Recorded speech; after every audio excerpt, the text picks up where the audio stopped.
Baptiste Lacomi, j'ai du côté de Douai et je suis en BP, chef de chantier en agroforesterie et sylviculture.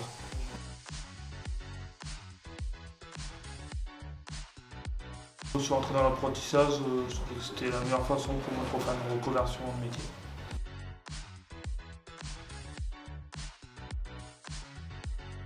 Parce que, comme j'ai dit, je viens du milieu de l'aménagement paysager, je suis quelqu'un qui aime être dehors. Et la forêt, en fait, c'est vraiment un milieu complètement à part. Soit on aime, soit on n'aime pas. Soit on est passionné, soit on n'y est pas du tout.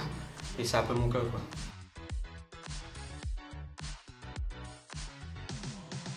Moi, je suis à l'internat. Donc je viens ici le dimanche soir jusqu'au vendredi midi. On a des journées comme par exemple le mardi ou le jeudi, c'est journée complète de TP, enfin on va sur les chantiers quoi. Donc abattage ou de la sylviculture. Et sinon après c'est assez simple, c'est ordinaire.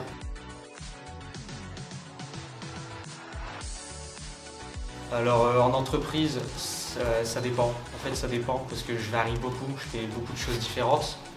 Ça dépend les mois, ça dépend le temps, ça dépend surtout les années par rapport au contrat de chantier.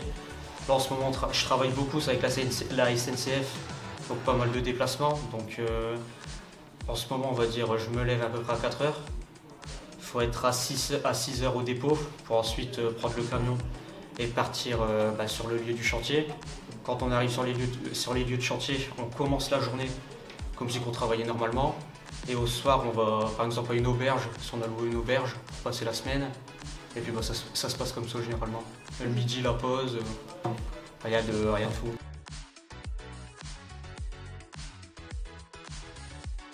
C'était pas facile par rapport à mon âge, c'était hyper compliqué.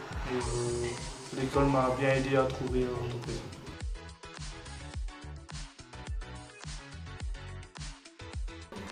Continuer mes études, peut-être faire un CS, lequel je sais pas encore. J'ai déjà une promesse d'embauche, mais après peut-être créer ma boîte. Ça dépend parce que j'ai une promesse d'embauche, je sais que je suis plutôt bien placé, que j'ai pas à me plaindre, mais j'aimerais continuer les études. Pourquoi pas, je dis bien pourquoi pas, partir au Canada ou bien en Norvège, Danemark et faire un CS conduite des engins forestiers.